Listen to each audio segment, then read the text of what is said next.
चलिए दोस्तों स्टार्ट करते हैं। आज हम पढ़ रहे हैं राजस्थान के भौतिक प्रदेश। इससे पहले मैंने 2 क्लास करवा दी है, आज 3rd क्लास है। ये क्लास 5 से 10 मिनट की होती है। इसके अंदर जो राजस्थान की प्रीवियस ईयर में जो क्वेश्चन है ना, वो रोज़ होते हैं और ये क्लास आपको रोज़ 7 बजे मिलती है। तो फर्स्ट क्वेश्चन है, राजस्थान के मैदानी के उपजाऊ क्षेत्र को निम्नलिखित में से किस नाम से जाना जाता है। तो ये 12 फरवरी को आया था MBSI के अंदर। तो उपजाऊ क्षेत्र को उपजाऊ क्षेत्र को किस नाम से जाना जाता है, वो जाना जाता है रोही का मैदान। किस नाम से जाना जाता है? रोही का मैदान से नाम से जाना जाता है। जो छोटी छोटी नदियों से निर्मित होते हैं ना, छोटी छोटी नदियों से निर्मित होते हैं, उसको क्या बोलते हैं? रोही का मैदान। छोटी छोटी नदियों से निर्मित जो उपजाऊ भूमि रहती है ना, उसको क्या बोलते हैं? रोही का मैदान। अब चलते हैं सेकंड क्वेश्चन पे। पश्चिमी रेतीली मैदान की पूर्वी सीमा निर्धारित होती है। पश्चिमी रेतीली मैदान की पूर्वी सीमा निर्धारित होती है। 4 ऑप्शन है, बताइए क्या आएगा। इसके अंदर जो करेक्ट आंसर आएगा वो आएगा ऑप्शन नंबर बी। यहाँ पे 50 सेंटीमीटर आ सकता है या 40 सेंटीमीटर। 40 सेंटीमीटर आए तब भी सही है और 50 सेंटीमीटर आए तब भी सही है। अब चलते हैं थर्ड क्वेश्चन पे। अक्ली सेल समूह निम्नलिखित में से कौन सी द्रोणी में मिलता है? आपने एक फॉसिलस पार्क सुना होगा, ओकलवुड फॉसिलस पार्क, जो कि है आकलगांव जैसलमेर के अंदर। और वहाँ पे क्या है? अक्ली सेल समूह, जो कि जैसलमेर और बाड़मेर के अंदर। तो इसके अंदर जो द्रोणी होती है ना, वो कौन सी द्रोणी होती है? बाड़मेर द्रोणी। करेक्ट आंसर बी, बाड़मेर द्रोणी। अब चलते हैं फोर्थ क्वेश्चन पे। आकल कास्ट जीवाश्म पार्क राजस्थान के किस जिले में स्थित है? आकल कास्ट जीवाश्म पार्क या आकल वुड भी बोल सकते हैं, इसको क्या बोल सकते हैं? वुड फोसिलस भी बोल सकते हैं। तो ये कहाँ है? आकल कास्ट जीवाश्म पार्क राजस्थान के किस जिले में है? तो वो है जैसलमेर या बाड़मेर। जैसलमेर भी आ सकता है और दूसरा क्या आ सकता है? बाड़मेर।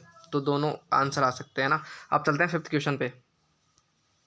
लाठी सीरीज क्या है? लाठी सीरीज पूछे तो लाठी सीरीज क्या है? लाठी सीरीज है जो पोखरण से मोहनगढ़ तक है ना, पोखरण से मोहनगढ़ तक 80 किलोमीटर। क्या है? पोखरण से मोहनगढ़ तक 80 किलोमीटर लंबाई की एक भूमिगत जलपट्टी होती है, जिसे भूमिगत जलपट्टी कहते हैं। क्या बोलते हैं? भूमिगत जलपट्टी। तो करेक्ट आंसर क्या आएगा? ए। अब चलते हैं 6th क्वेश्चन पे। लाठी फॉर्मेशन की उम्र क्या है? जो लाठी फॉर्मेशन किस में आता है? जैसलमेर के अंदर। तो उसकी उम्र पूछ रहा है। उसकी उम्र होती है ना, वो क्या होती है? जुरासिक। Correct answer C. आप चलते हैं 7th क्वेश्चन पे। गग्गर का मैदान स्थित है। क्या पूछ रहा है? गग्गर का मैदान। तो जो राजस्थान का मैप है ना, उसके अंदर ही क्या आता है? गग्गर का मैदान।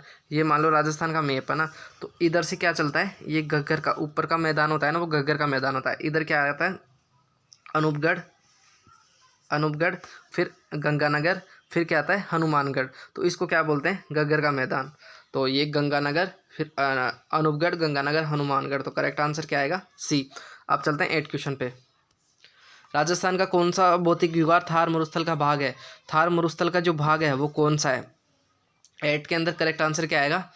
इसके अंदर करेक्ट आंसर आएगा बी, थार मरुस्थल, जो कि पश्चिम में आता है। और पश्चिम में क्या आता है? लूणी मैसीन या गोडाउन प्रदेश भी आ सकता है। तो करेक्ट आंसर बी। अब चलते हैं 9th क्वेश्चन पर। डेगाना, बिलाड़ा, पाली तथा जालोर भाग है। तो आपने सुना होगा लूणी बेसिन। तो वो इसके जो कौन कौन से जिले आते हैं इसके अंदर? पाली, जोधपुर ग्रामीण, दक्षिण पूर्व बलोत्रा, सांचौर, जालोर, इसमें ये विस्तृत है। तो इसके अंदर जो करेक्ट आंसर आएगा क्या आएगा? लूणी बेसिन। आप चलते हैं 10th क्वेश्चन पे। लूणी बेसिन राजस्थान के किस भू आकृतिक विभाग का एक भाग है? लूणी बेसिन राजस्थान की किस भू आकृतिक विभाग का भाग है? तो वो किसका है? पश्चिमी मरुस्थल का। Correct answer B. आप चलते हैं 11th क्वेश्चन पे। गोडाउन प्रदेश राजस्थान के किस वृहत भू आकृतिक विभाग का हिस्सा है? गोडाउन प्रदेश राजस्थान के किस भू आकृतिक विभाग का भाग है? तो इसके अंदर जो करेक्ट आंसर आएगा वो क्या आएगा? गोडाउन प्रदेश के बारे में पूछे या लूणी बेसिन के बारे में पूछे तो क्या आएगा? पश्चिमी मरुस्थलीय प्रदेश। तो करेक्ट आंसर ए। अब चलते हैं 12th क्वेश्चन पे। लूणी बेसिन, लूणी जवाई बेसिन को इस नाम से भी जाना जाता है, लूणी बेसिन या गोडाउन प्रदेश भी बोल सकते हैं। तो इसके अंदर करेक्ट आंसर क्या आएगा? बी। अब चलते हैं 13th क्वेश्चन पे। निम्न बेसिनों में से कौन सा गोडाउन प्रदेश के नाम से जाना जाता है? तो गोडाउन प्रदेश के नाम से जो जाना जाता है वो क्या है? Luni basin. Correct answer C. आप चलते हैं 14 क्वेश्चन पे। गोडाउन बेसिन राजस्थान के किस वृहत भू आकृतिक विभाग का भाग है? गोडाउन बेसिन या पूछे लूनी बेसिन जो कि पश्चिम या थार मरुस्थल का भाग है। तो करेक्ट आंसर क्या आएगा? डी। आप चलते हैं 15 क्वेश्चन पे। आपको क्या करना है, सूची 1 को सूची 2 से मिलाना है। क्या करना है, सूची 1 को सूची 2 से मिलाना है।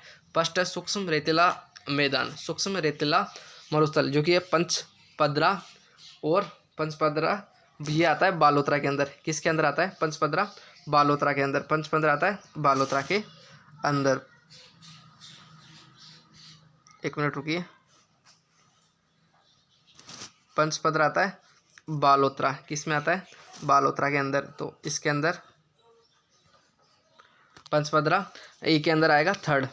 ए के अंदर थर्ड किस में आ रहा है? ओनली बी और सी के अंदर, बी और सी के अंदर। फिर पंचपदरा हो गया ए के अंदर, ये पंचपदरा। फिर लूनी बेसिन, लूनी बेसिन है बाप फलोदी के अंदर। शेखावटी प्रदेश, शेखावटी प्रदेश है डेगाना नागौर। और घग्गर का मैदान जो पार्ट होता है ना, उसको स्थानीय भाषा, हनुमानगढ़ में स्थानीय भाषा में क्या बोलते हैं? नाली। तो डी के अंदर 1। तो इसके अंदर जो करेक्ट आंसर आएगा तो वो क्या आएगा? ए के अंदर, ए के अंदर थर्ड, ए के अंदर थर्ड लूनी बेसिन, बी के अंदर फोर्थ। तो करेक्ट आंसर क्या आएगा? सी। करेक्ट आंसर इसमें जो आएगा वो क्या आएगा? सी।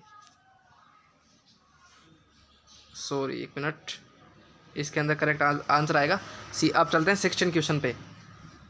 आपको क्या करना है, इनमें से कौन सा सही है वो बताना है।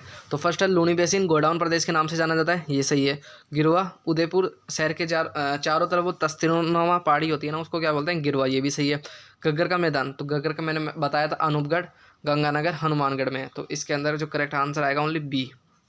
अब चलते हैं 17 क्वेश्चन पे। निम्नलिखित में से कौन सा सम्मिलित नहीं है?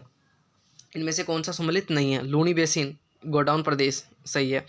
चंबल बेसिन, चंबल नदी के जो चारों ऊपर नीचे जो उबड़ खाबड़ भूमि होती है ना, उसको उत्कात कहते हैं। और उत्कात को ही क्या बोलते हैं? डांग, करौली के अंदर है ना। और डांग की रानी क्या है? करौली, ये भी याद रखना। माही बेसिन, माही बेसिन होता है उदयपुर, डूंगरपुर और बांसवाड़ा, है ना। डूंगरपुर, बांसवाड़ा और प्रतापगढ़ के अंदर माही बेसिन, जो 56 के मैदान भी का बोला जाता है, सही है। बट बनास बेसिन बांगड़ प्रदेश, ये गलत है। बांगड़ प्रदेश आता है पश्चिमी क्षेत्र का भाग है और बनास बेसिन पूर्वी मैदान क्षेत्र का भाग है। अब चलते हैं 18 क्वेश्चन पे। एक तरफ सूची 1 है, सूची 2 को मिलाना है। 56 की पहाड़ियाँ, 56 की पहाड़ियाँ बालोतरा सिवान के मध्य। तो ए के अंदर थर्ड, तो ओनली बी के अंदर है। तो करेक्ट आंसर क्या आएगा? बी। करेक्ट आंसर क्या आएगा? बी। अब चलते हैं आज का लास्ट क्वेश्चन। राजस्थान में ड्यून मुक्त ट्रैक्ट पाया जाता है। आपने को क्या पूछ रहा है? ड्यून मुक्त ट्रैक्ट पाया जाता है, वो पाया जाता है बीकानेर, जैसलमेर, फलौदी और पोखरान। बीकानेर, जैसलमेर, फलौदी और पोखरान। तो इसका करेक्ट आंसर क्या आएगा? डी। उम्मीद है दोस्तों आपको क्लास अच्छी लगी होगी। अच्छी लगी हो तो चैनल को सब्सक्राइब करें, अपने दोस्तों के साथ शेयर करें और राजस्थान के ऐसे क्वेश्चनों को सोल्व करने के लिए हमारे चैनल को सब्सक्राइब करें। ये क्लास आपको रोज़ 7 बजे इस चैनल पर मिलती है। और इस चैनल की पीडीएफ को लेनी है तो डिस्क्रिप्शन में लिंक है व्हाट्सअप चैनल का, तो उसके माध्यम से आप पीडीएफ ले सकते हो और कमेंट सेक्शन में भी लिंक है। Thank you.